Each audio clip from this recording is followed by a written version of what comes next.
Indigenous leaders and organizations responsible for the search for missing children and unmarked burials at residential school sites are in shock this week after being told federal money for search projects will be drastically reduced. On July 17th, the Ministry of Crown Indigenous Relations informed Indigenous organizations already in the midst of searches that future funding will be capped at $500,000 per year. The cut is substantially less than previous operating budgets for projects so far and way less than what projects are estimating is needed to continue work. The National Center for Truth and Reconciliation immediately put out a press release stating deep concern over the move. They say funding for search activities is an essential part of the debt of justice owed to the families and nations whose children were forcibly taken away. Funding must be determined by need, not by arbitrary formulas. For more, we're joined by Laura Arndt from the Survivors Secretariat Organization at the Mohawk Institute in Brantford, Ontario.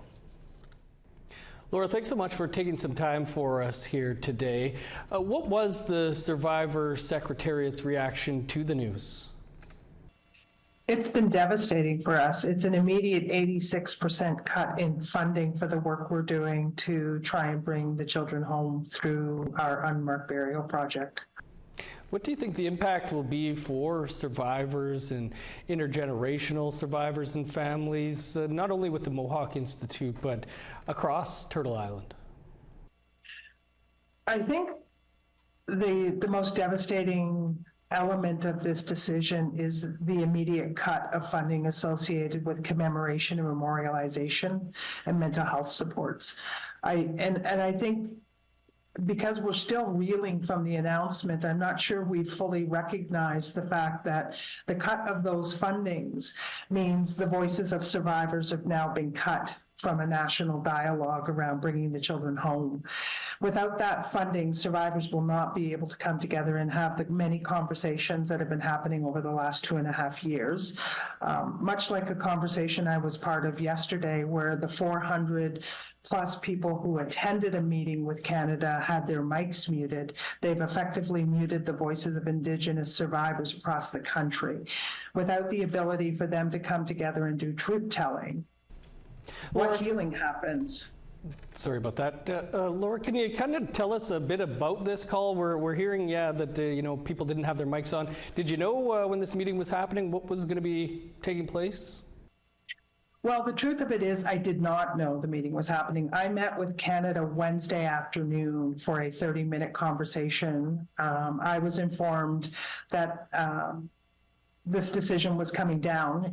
My call happened immediately after a meeting with Leah Redcrow at Saddle Lake. And as soon as my call finished, I was in contact with media to let them know.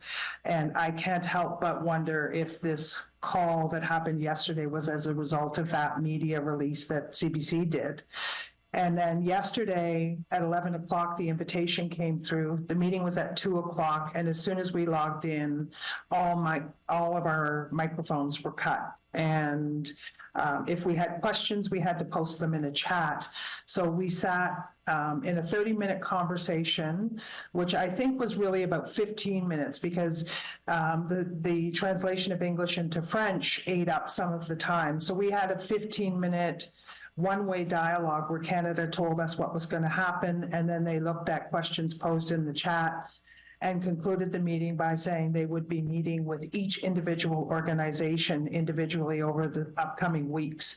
There are no guidelines on how they came to this decision, no guidelines around how we can proceed around funding requests, and no appeal mechanism built into it. So there was no consultation, no conversation. And I sat in a meeting where I saw many people devastated as this happened and no voice to contest what Canada was saying. So, Laura, what would the Survivor Secretariat like the government to do here, and what actions are being taken by the organization? So what we would like to see happen is the funding that was in place restored, and work with Canada with the additional $91 million to see what can be done over the next 2 years as a longer-term framework is put in place.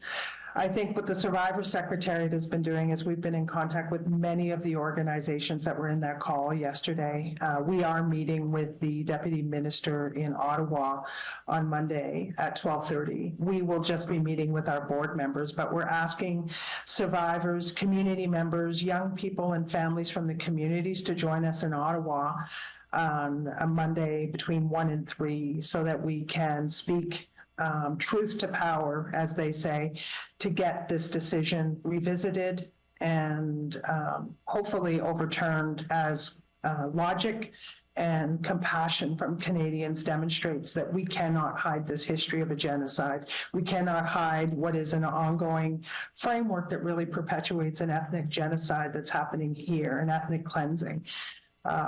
We need to fight for survivors of the Indian residential schools. They had promises broken when their families were told they were going to protect them, educate them, and provide care for them. And Canada and the churches did not do that.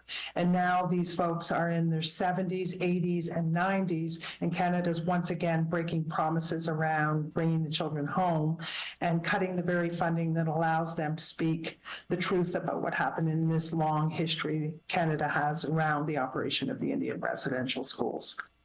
Laura, we'll look forward to hearing from you then next week, and again, appreciate you taking some time for us today. Thank you so much. Have a great day.